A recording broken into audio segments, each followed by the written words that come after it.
Oh. Welcome to the Splatoon Showdown Series Rainmaker Finals. I am CryptikSpoon, and today I'm joined by Bleck. Hello. Yeah, and today we're going to watch the Rainmaker Finals. We got a pretty stacked list today, I have to say. We got a lot of strong teams coming in for this last final, and arguably the best mode, in my personal opinion. Definitely. We're going to be seeing, up for the first rounds, Synergy versus Unknown, Old S&D versus Hanram, The Savages versus Who, SRL versus Leviathan for the fourth match. So a lot of these teams have previously shown up in all the other mode finals, so definitely showing that all these teams are the best of the best. They're not just good in one mode, they're good in all modes. In particular, Synergy, I believe they qualified for almost all of them. They made top 3 in almost all of them as well. Definitely the strongest contender coming out of this Rainmaker series right now. Definitely. Another, I guess, dark horse that has been showing up, especially this week, and I believe last week and the week prior. Leviathan has been showing a very strong presence in tournaments recently.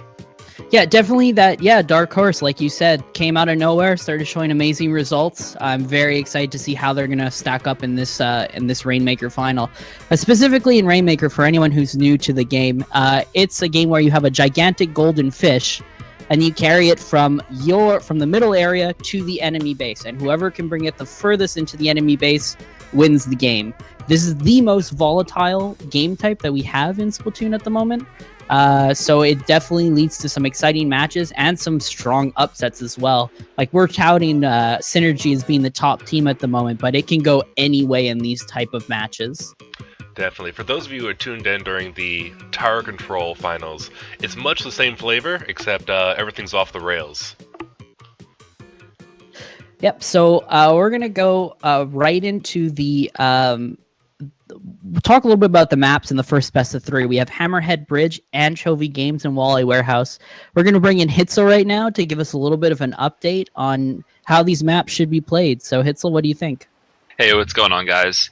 All 3 of these, well, the first 2 of these 3 maps are kind of newer maps. I mean, I know that all the DLC maps have been out for a while, and I don't really know if you want to call them new anymore. But a lot of the DLC maps kind of have some unique qualities to them. So Hammerhead Bridge, to start out with, is a very open map. It has a lot of vertical play and a lot of play with grates. Now, if you're not familiar with Splatoon, all the weapons in this game kind of fire ink, and that ink allows you to move and heal, and pretty much like it's a territory. You want your team's color ink, you want to get rid of the enemy team's color ink. But grates in this game have the unique quality of not being paintable. So, and you can't use some of the movement speed and healing capabilities and reloading capabilities that ink gives you. So there's a lot of weapons and strategies that are going to be a lot different on a Hammerhead Bridge compared to a lot of the game, because you want to be able to run around with some run speed up on kind of the upper levels.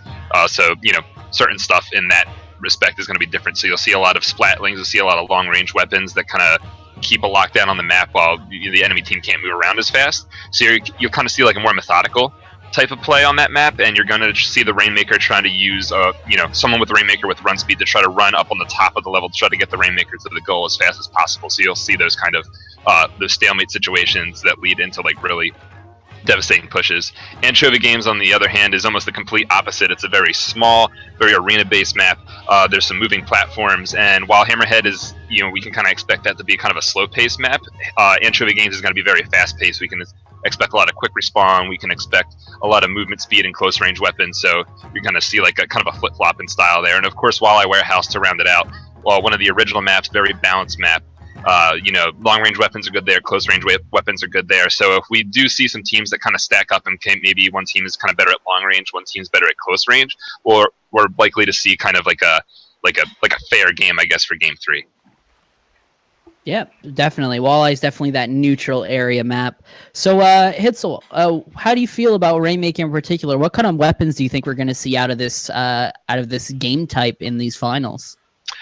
For weapons, Rainmaker is sort of like Tower Control in that instead of like Splat Zones, there's one objective in the middle of the map, you kind of control it. There's one moving objective that you try to control. Whereas in Tower Control, you see weapons that kind of lend themselves to domination of the physical tower. So you'll see like kind of like the Luna blasters, and snipers are really good for shooting people that are on the tower. Rainmaker is a little bit more mobile than that. So a lot of those kind of like weapons that are designed to deal with like the static element of the tower don't work as well. And also when you pick up the Rainmaker, you lose that weapon. So sometimes you'll see things, you'll see some unorthodox weapons being used in Rainmaker, because while normally if you have like maybe like a low tier weapon like a sloshing machine or one of the SMGs that aren't used as much, or some kind of mid-range weapon, they would kind of be like a liability to always have them on the team. But in Rainmaker, that person can pick up the Rainmaker to kind of like become just the same kind of player as everyone else, if that kind of makes sense. You know what I mean? So you can kind of get away with using some more unique strategies, because the goal is to use your unique strategy, get it to work, and then immediately switch gears and having that person play objective.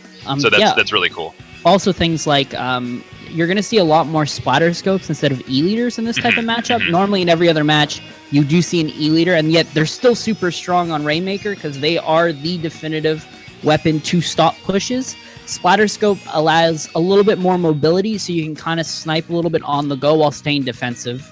They're a nice alternative. I know that you might see Resbit in this synergy match that we're going to watch. You might see him use a splatter scope over an E-leader.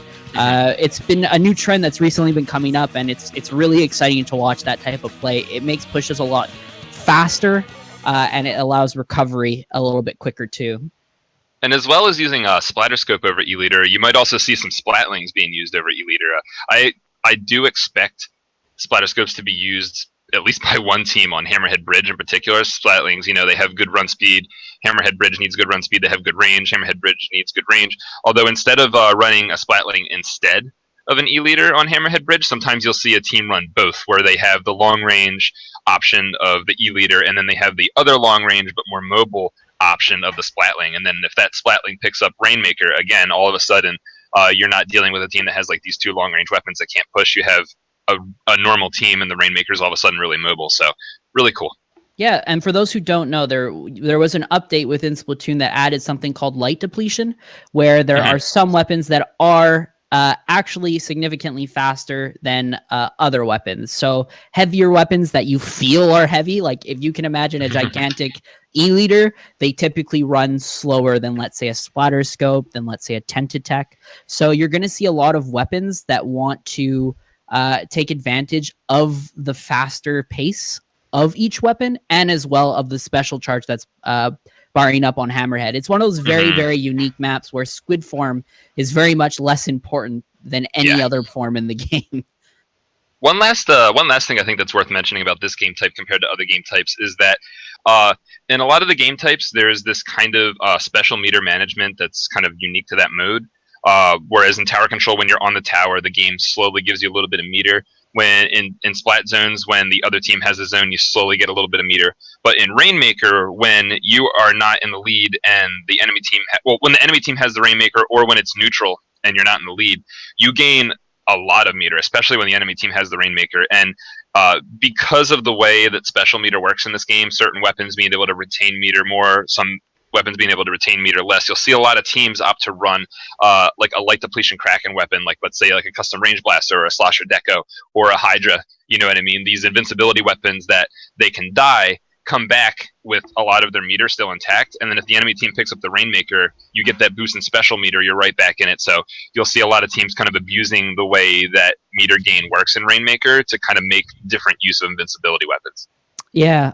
Also, what are your thoughts? Who are your players to look out for in this tournament? Not just teams, but like player spotlights. Is there anyone in particular that you think is like really ready to show off what they're worth in this tournament? I mean, just looking at the brackets at first glance, I definitely think Hachi. Sorry, not Hanran. I think that Hachi's a really good player, and he plays a big variety of weapons. And although I know we know about him, but he doesn't stream.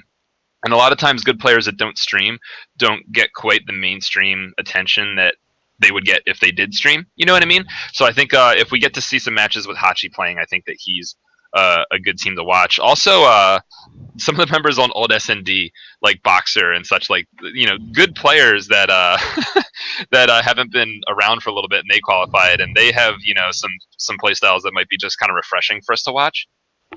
Yeah, definitely. Hachiso is one of those super all-around players, jack of all trades, can play any weapon incredibly well. As opposed to you have other players like Resbit, who we are going to watch in this first final, who's one of the best snipers within North America. Arguably amazingly good shot, very smart player, but he only plays splatter scopes and has recently started to go into splat leans, but he's not that jack of all trades like Hachi, but you definitely see the difference between the two. Like, you can tell that he's molded his craft to such a perfection that it's incredibly fun and exciting to watch. So definitely. Also, the fact that a lot of people will reference Hachi as being one of the best dynamos when he's not a dedicated dynamo main kind of shows how flexible he is. Yeah, definitely bringing into the fray a lot of his talent in every weapon. So the game is going to start up fairly shortly.